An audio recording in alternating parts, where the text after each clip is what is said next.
It's kind of just a fact that I experience some level of autosexuality. I think a lot of trans women do, and I think people tend to be pretty scared of admitting that.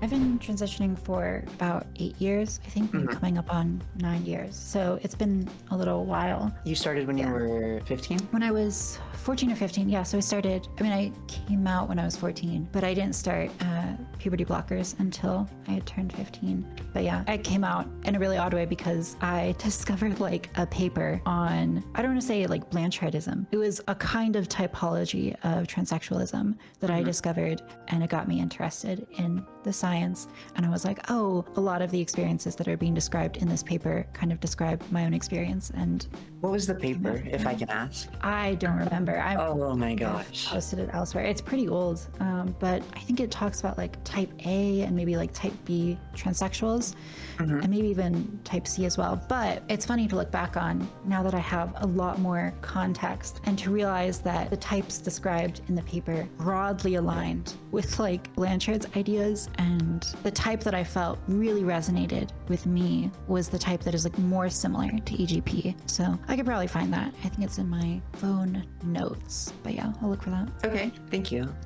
Speaking of Blanchardism and AGP, people do want to know how you feel about the AGP, HSTS, if you identify with any of the terms. Those are the specific AGP questions. So how do you feel about Blanchard and his typologies? Well, let's see. I mean, I think there's probably weaknesses with the typology. I mean, it's something that Blanchard just does not have a lot of money or institutional backing to explore these ideas. So I think that they probably could use refining. And I'm not one of these people that's like a diehard Blanchard person. I think that AGP as a term is like broadly descriptive of my experience. And I don't think that that's necessarily a bad thing or something to be stigmatized. I mean, I think it's kind of just a fact that I experience some level of autosexuality. I think a lot of trans women do, and I think people tend to be pretty scared of admitting that because it seems like if you do so, you're in some way like forfeiting something. It depends on what you believe in. Maybe forfeiting your right to identify as a woman, or forfeiting your right to take hormones or exist in public spaces. I think it varies depending on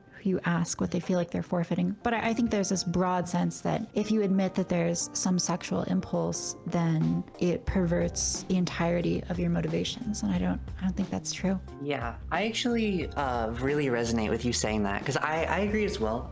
I also resonate with various aspects of like this idea of, AGP or what he talks about. When you really boil down what he's saying, he's not even really stigmatizing it, and he even still suggests like transition as like the cure or whatever. I find your viewpoint on that interesting. But you say you identify as AGP. Unfortunately, I know a bit too much of the typology. So would you identify as like an ace AGP, a transbian AGP, or like what kind of AGP do you identify as?